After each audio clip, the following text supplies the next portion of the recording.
Growing up, my father used to ask my brother and me what we had failed at the dinner table, which was so interesting, and he'd celebrate it, and he'd actually be disappointed if I didn't have something that I failed at that week. So I can remember saying, Dad, I tried out for this and I was horrible, and he would actually high-five me and say, congratulations, way to go.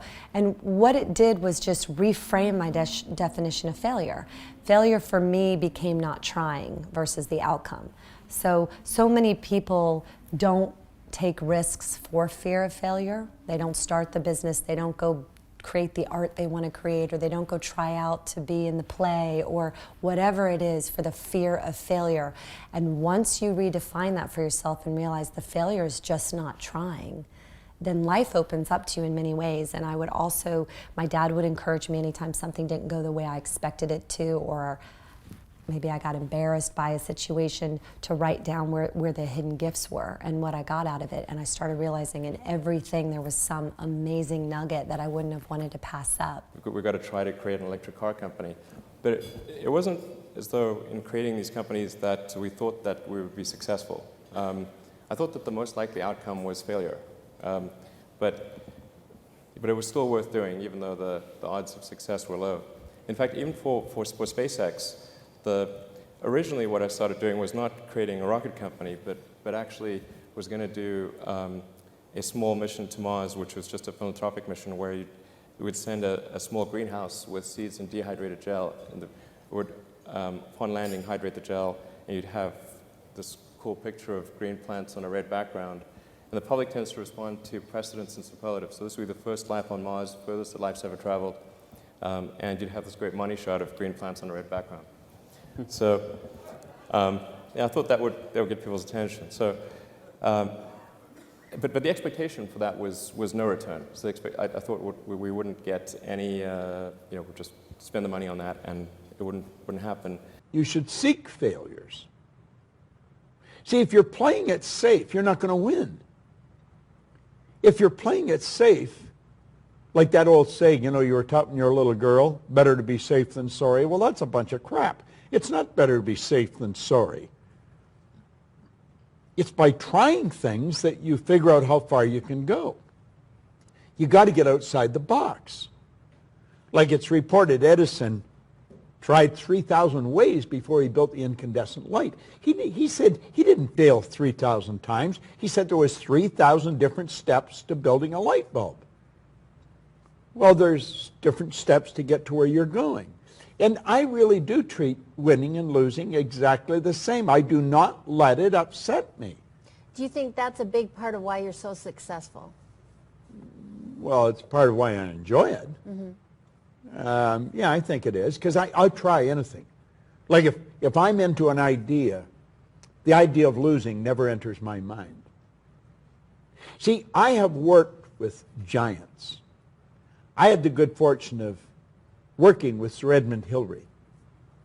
He was the first man to stand on top of the world. And I worked with him on 3 different occasions. And the only difference in Ed Hillary and Bob Proctor is in his size. Now, he's gone now, but he was a big man. When he shook hands with me, his hand wrapped right around mine. I felt like a dwarf, And in talking to him, like it never entered his mind he wouldn't get to the top of the mountain, but he failed in 1951, he failed in 1952. It wasn't until 1953 that he got to the top of the mountain. Now, people had died for centuries trying to do that. But he said, I knew if I could see it in here, I could hold it out here. Stella Mann wrote that in a book. If you can see it in your head, you can hold it in your hand. And that's right. And if you're not prepared to lose, you're never going to win, because you're always playing it safe. And there's no reward in that. Tell us about failure and why it's important to fail. I love it. Yeah, because you mentioned that you love it. I love it. I like micro failure. I hate macro failure. Like death of your business is bad. But to me, what's funny? I'll use a boxing analogy. My favorite boxing, I watch a lot of boxing. I think boxing is a very interesting, and I'm super into mixed martial arts, but I grew up on boxing, I understand it better.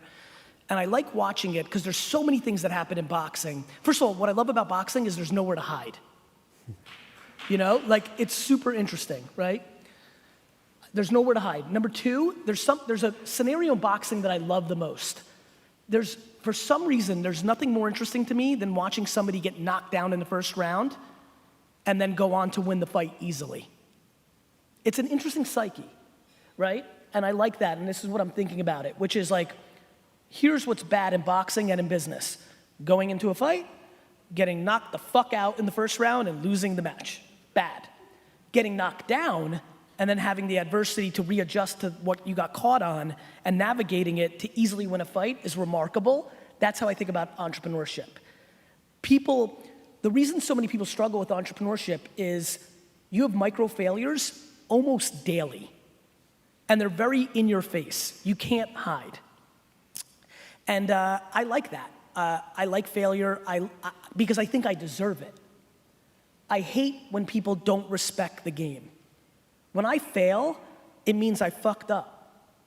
And I like that because I think people get audacious. My number one thing that I hate about capitalism is that people use it and they love it and they're big capitalists and they love open market and competition and all that, and then they become 73 and they try to use all their money to protect their money. They're not willing to let a young lion eat them the way they ate somebody else. I hate when they try to manipulate it. That's what I love about sports. What I love about sports is when you're 36 and you were once the best player in the league, but now you're getting a little bit older and your body breaks down, you are forced to retire. The one thing that entrepreneurship and capitalism has to adjust to is once you get old and you're tired and you want to be on a yacht instead of working your shit, you should lose some money because you're losing. By the way, getting it wrong isn't that bad. That's the other thing.